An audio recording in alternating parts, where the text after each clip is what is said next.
What's up, YouTube? Chad here with another beer review to BJCP specs. Continuing, we're on to category 2, which is very, very much the same as category 1, except it's international instead of American.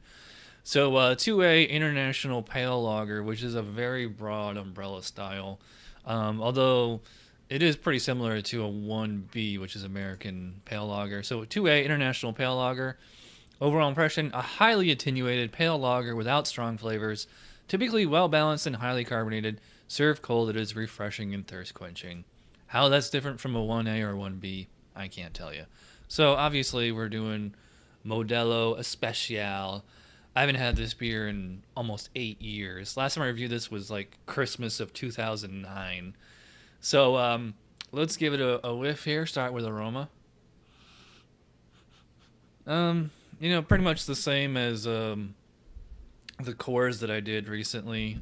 Just kind of a general base malt. If there is corn in here, it's not apparent. That's the thing about so-called international lagers is a lot of them are all malt, and you can't tell if they are because they don't tend to put that out there. So like adjuncts, I think is mostly an American thing, but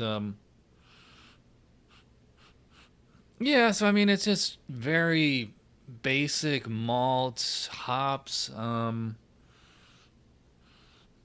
almost nothing. Maybe real faint like spice or pepper or something like that. All right, so let's check the specs here.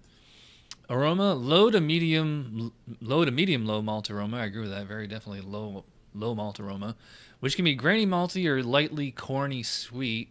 I'd probably put grainy malty. Hop aroma may range from very low to a medium, spicier floral hop presence. I'd probably say very low to none. While clean fermentation profile is generally most desirable, low levels of yeast character such as a light apple fruitiness, also known as acetaldehyde, are not a fault. A light amount of DMS or corn aroma is not a fault. So let's rate this. I mean, it was mostly there, but I mean, the aroma is just like so mild on this. And I will give it credit; it doesn't smell bad, and it's clean from no green apple, no cooked corn, no cornflake cereal, nothing like that. It's just very kind of boring to the nose. But I mean, it's supposed to be. I'll give it an 8 out of 12. I think that's fair. Appearance, well, it's Florida in the summer. My glass is sweating already. This is definitely a darker gold color than the cores that I did. So this is probably about a 5 or a 7. Yeah, I'd say that's a 7 SRM. Very clear. Yep, very clear. Not much of a head on there, though I doubt they're supposed to be. So let's check the specs. Pale straw to gold color. White frothy head may not be long lasting. Very clear. All right, well, then it hits on all points there. Oops, I just lost my plate. I just want to see what the SRM range is. 2 to 6. So I don't know. I think it's a 7. So I'm not going to fault it on that. I'll give it a full 3 out of 3 on appearance. For taste, well, we'll find out. Cheers. Okay. This definitely has a little bit more flavor than a Coors or a Bud Miller, any of those. This has like kind of lightly sweet grainy malt. Like tastes like I can taste like real authentic barley in here. It does not taste like any kind of cereal flavor as like a lot of American ones are. So I'm assuming that this probably is an all malt beer.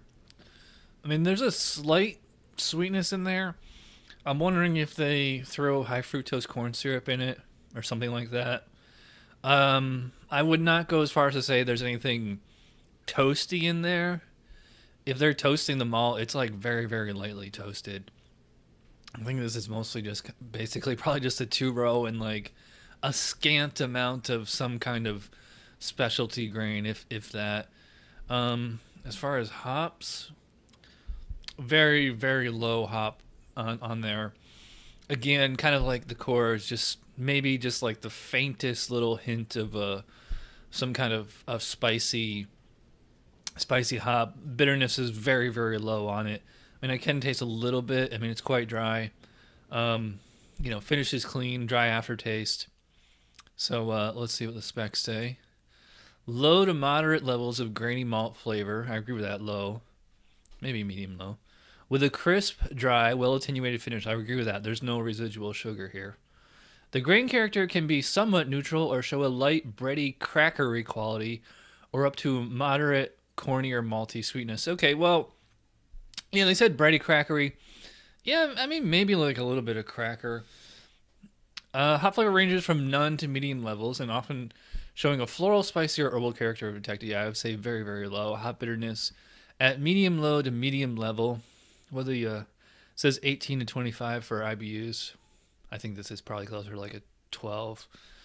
Balance may vary from slightly malty to slightly bitter, but is relatively close to even. I mean, it's definitely a little bit more malty than hoppy, but there's a lot of malt in here to begin with. Neutral aftertaste, light amount, and sometimes hop flavors. A light amount of DMS is not a fault. So flavor, I'm going to say 15. Even that seems a little high to me. Moving on to mouthfeel. I would call it light-bodied, medium-high carbonation. It's not quite as spastic as the cores. I would not call it like champagne-like effervescence. Yeah, so light body, medium-high carbonation, very sessionable, quaffable. It's refreshing while it's in the mouth, and at least it finishes pretty clean. I believe it's 4.5 ABV. It doesn't say on the can, but I looked on the website, and it like Untapped rate beer, everybody, they say it's 4.5. So, pretty sessionable, not a big beer. Let's see what the specs say for mouthfeel for the style. Light to medium body, moderately high to highly carbonated. Can have a slight carbonic bite on the tongue. So, yeah, I mean, it's pretty much right there for mouthfeel. I definitely agree. Light body, moderately high. Okay, I agree with that. I mean, not much else to say there. I'll give it a 4 out of 5 on mouthfeel. I think representative of the style is about a 6 out of 10, which would be a total score of 36 out of 50. For me personally, I think it's more of like a 4. Before we finish, let's look at the rest of the style. The comments, history, characteristics, ingredients.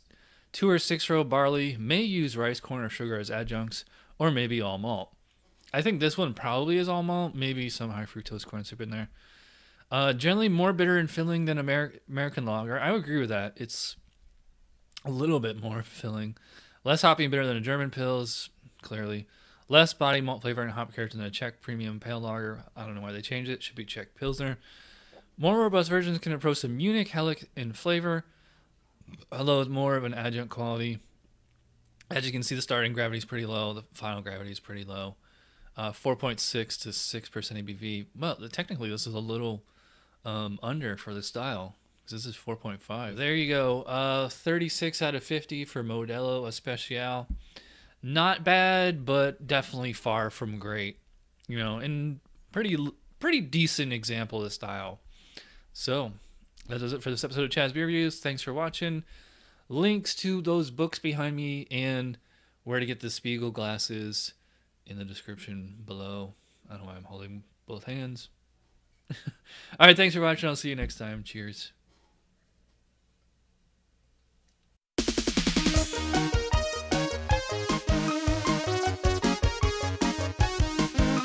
Somebody brewed it. Chad just reviewed it. Thanks for watching Chad's Beer Reviews. Trust me, the next episode will be a lot better.